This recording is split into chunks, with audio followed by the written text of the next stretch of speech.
STF! Desde que a Praça dos Três Poderes foi invadida naquele 8 de janeiro de 2023, mais de 1.000 envolvidos foram investigados. Em torno de 200 foram condenados pelo Supremo Tribunal Federal. E uma parte de investigados resolveu fugir para outros países. A PF trabalha com a possibilidade de que 180 envolvidos nos atos golpistas estejam foragidos na Argentina, Uruguai e Paraguai. Sabe-se que pelo menos um grupo cruzou as fronteiras dentro de porta-malas, atravessando rios ou até mesmo a pé. Em junho deste ano, o governo brasileiro pediu à Argentina informações sobre o paradeiro dessas pessoas. E quem explicou isso à época foi o embaixador do Brasil em Buenos Aires, Júlio Bitelli. O que nós fizemos foi transmitir para a chancelaria argentina um ofício do Supremo Tribunal Federal que contém 143 nomes de condenados que estão foragidos, pedindo para que os argentinos nos indiquem quais deles estariam efetivamente em território argentino. Não se sabe exatamente o número de quantos estão aqui, quantos realmente já ingressaram com pedido de refúgio, mas essa é a primeira informação que nós pedimos formalmente ao governo argentino. Poucos dias depois, o governo Javier Milei respondeu com uma lista de cerca de 60 pessoas. Agora, os pedidos de extradição dos foragidos começam a chegar ao país vizinho após uma decisão do ministro Alexandre de Moraes determinando que 63 brasileiros sejam mandados de volta para cá. Desses 63, segundo a Polícia Federal conseguiu mapear, eles deixaram o país entre março e maio desse ano. Eles estão concentrados principalmente na região central de Buenos Aires, mas há brasileiros também em Palermo, San Martín, Vila Crespo, Zapiola, segundo informações obtidas pela Polícia Federal. Portanto, nós estamos vendo o avançar de informações e de uma investigação. Da redação do G1, eu sou Natuzaneri e o assunto hoje é o pedido de extradição de foragidos do 8 de janeiro. Quais são os passos para que os brasileiros acusados de atentarem contra a democracia sejam enviados de volta ao país e como o governo argentino deve lidar com esse caso? Eu converso com Ariel Palacios, correspondente da Globo News em Buenos Aires e comentarista da TV Globo e da Rádio CBN. E também com Davi Tangerino, advogado criminalista e professor de Direito da UERJ, a Universidade do Estado do Rio de Janeiro. Quinta-feira, 17 de outubro. Meu amigo Ariel, quero começar pedindo para que você nos conte quem são esses brasileiros foragidos e o que a gente sabe sobre eles e como eles fugiram. Esses brasileiros são todos brasileiros que participaram da tentativa de golpe do 8 de janeiro do ano passado. São 63 pessoas, entre homens principalmente, parece que algumas mulheres. O fato é que a gente não sabe a identidade deles. A identidade está sob sigilo. Por quê? Porque eles atravessaram para o lado argentino, não em grupo, mas separadamente, talvez algumas pessoas em dupla ou em trios, mas o fato é que eles atravessaram para o lado da fronteira argentina. Alguns, segundo informações extraoficiais, teriam ido do Brasil para o Paraguai e do Paraguai para a Argentina primeiro, não é? Depois. Então, alguns passaram de forma normal pela alfândega, pelas várias alfândegas, outros atravessaram de forma ilegal, atravessaram em botes, atravessaram caminhando ao longo dos vários pontos da fronteira. Em alguns casos, parece que alguns até foram do Rio Grande do Sul para o Uruguai e do Uruguai atravessaram para a Argentina, recordando que a fronteira entre Rio Grande e Uruguai é basicamente por terra e é muito fácil transitar. Os investigadores sabem que os que entraram na Argentina, sem passar pelas autoridades de fronteira, fizeram isso de diferentes formas. Dentro do porta-malas de carros, atravessando rios ou a pé. Alguns chegaram a quebrar a tornozeleira eletrônica para efetuar a fuga. A PF também não descarta a possibilidade de que os foragidos tenham cruzado as fronteiras do Uruguai e do Paraguai. Do lado argentino, a vigilância é muito pequena, então não é difícil entrar ilegalmente na Argentina. Várias reportagens aqui, ao longo da última década, mostraram essas falhas da vigilância da polícia de fronteiras da Argentina. Então não é uma grave complicação atravessar de forma ilegal para o lado argentino. Bom, o fato é que estas pessoas estão na Argentina. A outra dúvida é, não sabemos também se dessas 63... algumas já voltou ao Brasil, ou se foram embora da Argentina para um terceiro país. Já vieram do Brasil para a Argentina, da Argentina foram para algum outro lugar. E qual é a situação deles exatamente perante as autoridades argentinas?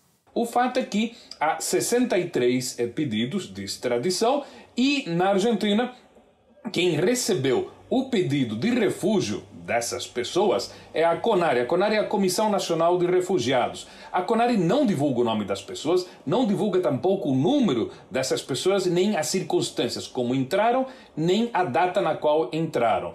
Quando uma pessoa entra aqui na Argentina e pede o status de refugiado, esse pedido, a justiça, a gente já sabe, na América Latina é lerdíssima, no caso da justiça argentina, bota lerdeza nisso, a justiça argentina não tem um prazo oficial para resolver um pedido de refúgio. Isso pode levar semanas, pode levar meses ou pode levar anos, Natuza.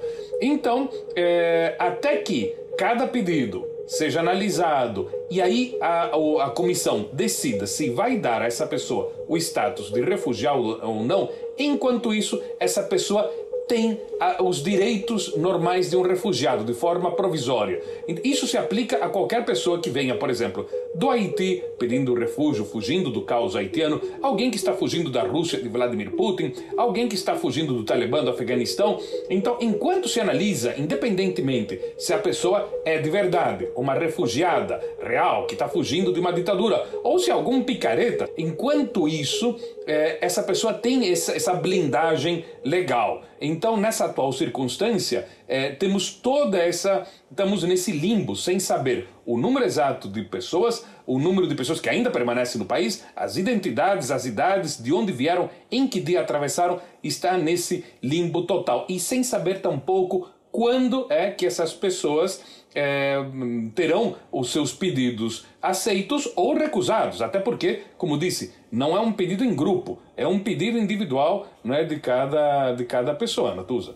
Mas eu imagino que o governo argentino saiba onde eles estão. Se eles pediram o documento de refugiados, pediram asilo. Esse asilo, essa é uma dúvida que eu tenho, não foi concedido em definitivo nenhum asilo. Está ainda nessa coisa gasosa, né? De que eles têm porque solicitaram e não porque a justiça concedeu. Exatamente. Não, ainda pelo que as fontes dizem, porque o CONARE tampouco divulga na hora que define sobre cada pessoa. Por enquanto, o CONARE não anunciou nada, então tudo indica que ainda não tomou uma decisão sobre cada caso dessas pessoas que pediram o status de refúgio. Não é? O pedido brasileiro será transmitido pela Embaixada do Brasil à chancelaria argentina assim que for recebido. E como você disse, o governo argentino sabe, então, a localização, a situação de cada uma dessas pessoas, mas o governo argentino opta por uma posição neutra. Eu quero voltar para junho, porque foi em junho que o governo Milei entregou a lista dos brasileiros que estavam na Argentina. E naquela ocasião, o governo Milei disse que iria respeitar as decisões da justiça e negou a existência de um pacto de impunidade com aliados de Bolsonaro. Isso porque circulou-se muito entre os bolsonaristas uma espécie de chamamento. Vocês que estão no alvo das decisões do Supremo Tribunal Federal, em particular do ministro Alexandre de Moraes, corram para a Argentina porque lá vocês terão a proteção do governo Milei. Foi por isso que o Milei teve que dizer que cumpriria as decisões da justiça. Agora, o Milei tem mantido uma posição bem mais discreta em relação a essa história, já faz um tempinho. O que a gente pode esperar do governo argentino em relação à decisão do Alexandre de Moraes? Quase ninguém no governo argentino falou sobre o assunto. E este aqui é um governo muito verborrágico, especialmente quando se trata de, nos meses anteriores, de criticar o governo Lula. O presidente argentino aí vem disparando uma série de ataques a Lula, chamou Lula de dinossauro idiota nas redes sociais. O Palácio do Planalto reagiu com muito incômodo, né, a essa manifestação do presidente Javier Milei nessa publicação no X, com essa série de ataques ao presidente Lula. Lula e Milei evitam essas aproximações. Não houve, por exemplo, presença de Lula na posse de Milei quando ele venceu. Mas o que a gente viu é que o porta-voz da presidência, Manuel Adorni, nas poucas vezes que falou sobre o assunto, disse que esse é um assunto a ser resolvido pela comissão de refugiados, que o governo não podia se intrometer nisso. A gente está na Argentina, a gente sabe que o governo vive se intrometendo. Então, essa alegação, embora seja correta, o governo não tem que interferir na justiça, evidentemente, é uma alegação para tentar tirar esse problema de cima. O fato é que ninguém importante do governo argentino, até o momento, nesses meses, desde que as primeiras levas de pessoas fugindo do Brasil chegaram, nenhuma pessoa do governo argentino de importância se pronunciou a favor dessas pessoas. Ninguém disse que elas estavam, por exemplo, abre aspas, fugindo do comunismo brasileiro, fecha aspas, ou alguma teoria da conspiração dessas. O que é muito relevante, levando em conta que é um governo muito adepto desse tipo de discurso, é um governo que tem uma sintonia enorme com o bolsonarismo, mas ninguém do governo argentino se pronunciou a favor dessas pessoas, ninguém fez uma defesa delas. Por quê? Eu deduzo que esse tom muito neutro, muito moderado do governo Milei é porque não existe nenhum figurão do bolsonarismo que esteja refugiado aqui. Ou seja, para o governo argentino não convém se queimar com o governo brasileiro digamos assim, por pessoas que não são importantes, pelo, abre aspas, plebe do bolsonarismo, fecha aspas. Digamos, não tem ninguém da aristocracia bolsonarista nessa leva, tudo indica. Então, para o governo Milei não convém, até porque o governo Milei precisa do Brasil na atual circunstância. E a relação do Lula e do Milei vai pesar de que forma nisso? Porque o Milei já xingou o Lula, o governo brasileiro, por outro lado, ajudou a Argentina em diversas situações, mesmo depois desse xingamento. Esse pedido de extradição chega em qual momento da relação dos dois presidentes? Milei, em maio, final de abril, começo de maio, foi socorrido pelo presidente Lula, porque estava à beira de uma crise energética inesperada, faltou gás por total incompetência do governo argentino de calcular bem os volumes de gás necessários, e o presidente Lula enviou 2 navios carregados de gás da Petrobras para Buenos Aires. Então, salvou a pele de Milei por um triz. Outra questão, Natuza, é que mais além, por exemplo, o governo Milei fez também um gesto em relação ao Brasil meses atrás, quando apoiou a candidatura brasileira para o Comando Mundial da Interpol. Não é? Então, mas, no entanto, também ocorreram xingamentos de Milei para Lula, de novo, tal. Bom, o fato é que agora, exatamente neste momento, esse pedido de extradição cai num momento muito delicado para o Milei, porque agora, dia 18 e 19 de novembro, tem a reunião do G20 no Rio de Janeiro. E quem é o anfitrião? Lula. E Milei quer ir. Quer ir por vários motivos. Primeiro, porque vai se encontrar com a nata do poder mundial. Segundo, porque Milei, que antes criticava o Mercosul, agora quer que a Argentina permaneça no Mercosul e que o Mercosul assine um acordo com a União Europeia.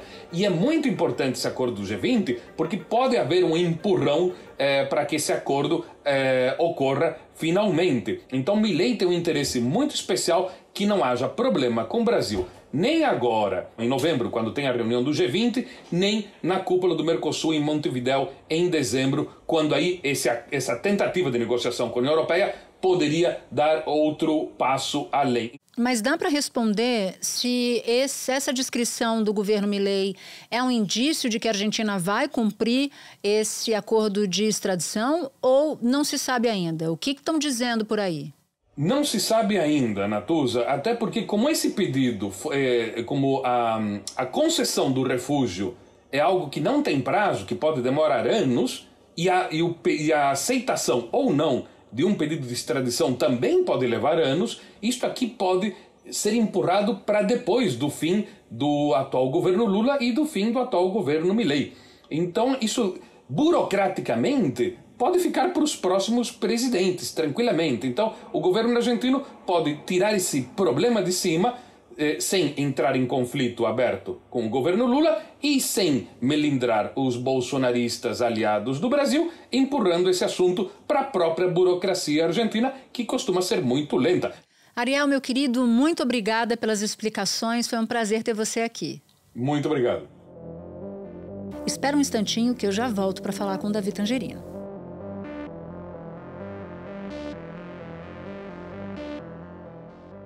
Davi, a Embaixada Brasileira em Buenos Aires começou a receber os pedidos para que a Argentina extradite os foragidos do 8 de janeiro. Eu queria que você explicasse quais são os acordos de extradição que existem entre Brasil e Argentina e qual é o trâmite desse pedido de extradição. Muito bem, o Brasil tem 2 tratados que envolvem a Argentina. Um bilateral, portanto, Brasil e Argentina, e um multilateral no marco do Mercosul, né?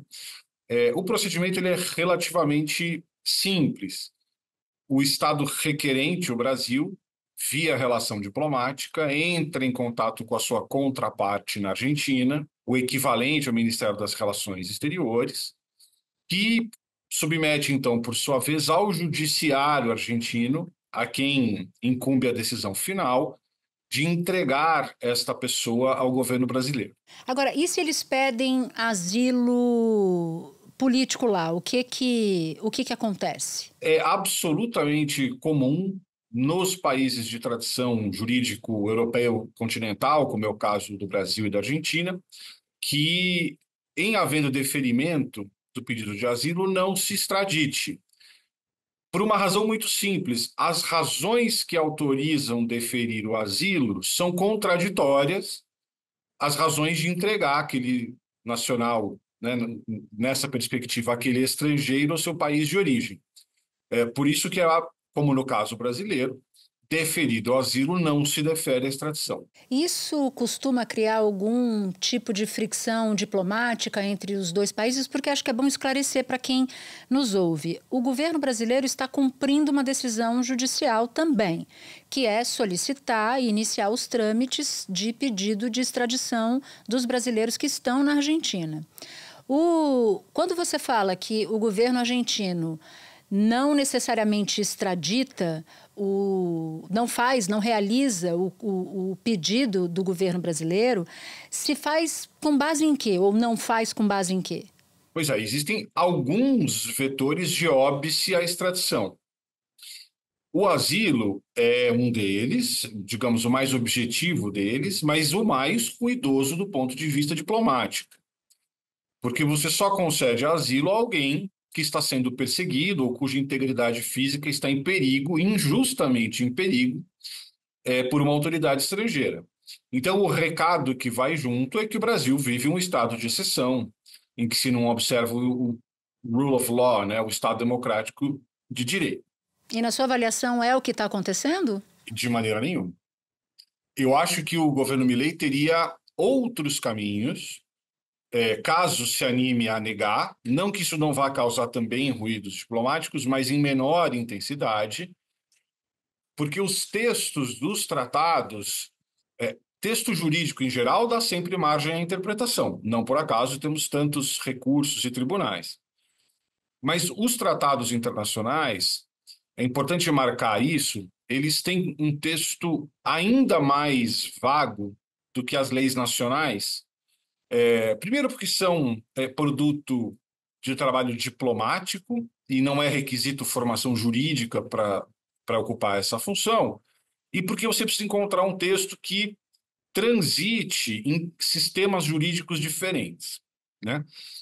O Tratado do Mercosul, no artigo 5º, diz que não será concedida extradição por delitos que o Estado parte requerido considere serem políticos ou relacionados a outros delitos de natureza política. Aqui haveria uma brecha para o governo Milei dizer não, porque esses são crimes políticos, sem chegar ao ponto de deferir o asilo. Portanto, uma posição a meio de caminho para não entregar essas pessoas, sem dizer que o Brasil vive um estado de exceção. Ou seja, se o governo brasileiro pede a extradição de um traficante de drogas ou de uma pessoa condenada por homicídio, essa extradição é mais simples de ocorrer. O texto do acordo bilateral ele é mais claro. No caso do asilo político, do crime político, isso pode dar margem para que o governo Milei simplesmente finja que não é com ele. Exato. O espírito geral do tratado de maneira geral, quando um Estado pedir para o outro atenderá. Existe até uma tradição de asilo na Argentina, né? de políticos brasileiros. Quer dizer, no passado, muito no passado, no período do governo militar, isso não era possível porque havia uma correspondência política lá. E aí existe uma lista de exceções. Uma das exceções é o asilo, isso está bem expresso no específico com a Argentina, mas existem outras hipóteses que autorizam a negativa. Um deles é o delito político. Dentro do tratado bilateral com a Argentina, tem até texto que facilitaria ainda mais uma negativa. O artigo 3º da linha A diz, né, então, se a Argentina entender que deferir essa extradição afetaria a sua Constituição. Bastante vago. C, perseguição por opinião política. É exatamente isso que eles arguem e vão arguir nesse caso, né? F é asilo e a letra I é um delito político. Então, linguagem jurídica para acomodar uma eventual vontade política do governo Milei por não extraditar parece disponível, sim. E a coisa pode mudar de figura se o nome dessas pessoas os nomes dessas pessoas forem incluídos no sistema da Interpol? Em termos, né?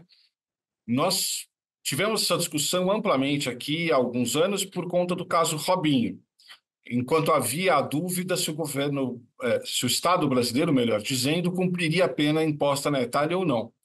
E naquele momento se dizia, bom, ainda que assim seja, ainda que não se execute a pena no Brasil, o Robinho vai estar preso no Brasil, porque se ele cruzar a fronteira, e naquele momento específico, então, o que poderia impedir era a nacionalidade do Robinho, isso não está presente para os nossos vizinhos, né?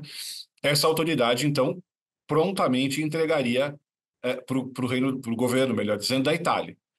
A mesma coisa vai valer aqui. Essas pessoas estarão tecnicamente limitadas ao território argentino. Então, se forem para o Chile, para o Uruguai, para o Paraguai, poderão ser extraditadas para o Brasil. Porque daí a Polícia Internacional, que é a Interpol, tem que cumprir a ordem judicial de extradição, é isso? É isso, é claro, Natuza, que esses problemas podem se renovar.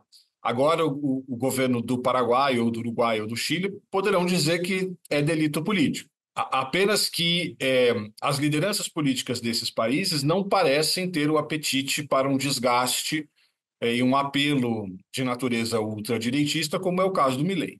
Sobretudo em países governados por líderes que são mais próximos ao governo brasileiro. Do ponto de vista pragmático, o Milei não deveria pensar duas vezes, dada a importância que o Brasil tem, né? O que me faz acreditar que ele não irá para o caminho do asilo, porque o asilo é um recado que o Brasil não vive tempos democráticos. Considerar um crime político, desculpem, é um recado um pouco menos duro, porque ele estará apenas dizendo que há uma perseguição pelo juiz que está pedindo a extradição, pelo Alexandre de Moraes. Continua sendo um problema diplomático, nós estamos falando de um juiz da corte mais alta do país, mas ainda é menos do que dizer que o Brasil inteiro vive um estado de exceção. Davi, para a gente terminar, uma boa parte do Brasil acha que prender os envolvidos no atentado, a extradição desses envolvidos, é importante para a democracia do país, enquanto um outro tanto de brasileiros acredita que as punições foram injustas e excessivas. Eu queria saber de você, qual é a tua opinião nessa história? Eu, como já me manifestei em outras ocasiões, acho que as penas que estão sendo aplicadas são muito excessivas, né? Agora, algum tipo de resposta, inclusive penal, deve ser dada, né? Acho que um dos motivos por que nós vivemos o 8 de janeiro foi porque nós nunca responsabilizamos os militares pela ditadura que nós tivemos. É claro que essa é uma discussão mais aprofundada, mais complexa. Muitos dirão que ou se fazia a lei de anistia de 79 ou não tinha transição democrática. Eu admito que o tema é mais sensível, mas o fato é que nós demos um recado histórico de tudo bem, pode ter uma ditadura, tal, que depois se negocia uma transição, né? Eu acredito que foi um fato muito grave, que merece uma resposta, até por uma questão de coerência, né? Nós prendemos diuturnamente jovens negros periféricos com 20 gramas de maconha. Talvez depois que publicarem um acordo do Supremo, 50 gramas de maconha. Bom, então se essas pessoas, segundo nossa lógica, precisam estar encarceradas, então com muito mais razão aqueles que atentaram contra a ordem democrática. Eu só discordo que essa resposta seja na intensidade de 17, 15 anos, mas isso é uma outra conversa. Quer dizer, a condenação é justa, mas a extensão da condenação e, portanto, a equivalência da pena, ela é excessiva. Na minha ótica, as métricas usadas, a acumulação de figuras, né, de diversos crimes, levou a um resultado excessivo. Se um dia algum dos mandantes, algum peixe grande sentar no banco dos réus, eu fico até curioso qual é o número que vai surgir. Porque se para o almoxarife da Sabesp, né, que foi o primeiro réu, nós deram 17 anos, para um mandante, um alto cargo do Exército, por exemplo, o proporcional seria o quê? Uns 170 anos? Eu acho difícil chegar nesse número. Davi Tangerino, muito obrigada pela participação. Sempre boa aqui no assunto. Foi um prazer falar contigo de novo. Prazer é todo meu. Um abraço. Para você que ouviu o episódio até aqui, eu vou te fazer um convite. Participar do canal do G1 no WhatsApp. Por lá você pode ativar as notificações, receber as principais notícias do dia direto no seu celular. Este foi o Assunto, podcast diário disponível no G1, no YouTube ou na sua plataforma de áudio preferida. Comigo na equipe do Assunto estão Mônica Mariotti, Amanda Polato, Carol Lorenzetti, Luiz Felipe Silva, Tiago Kazuroski e Gabriel de Campos. Colaborou também Rayane Macedo. Eu sou Natuza Neri, fico por aqui. Até o próximo assunto.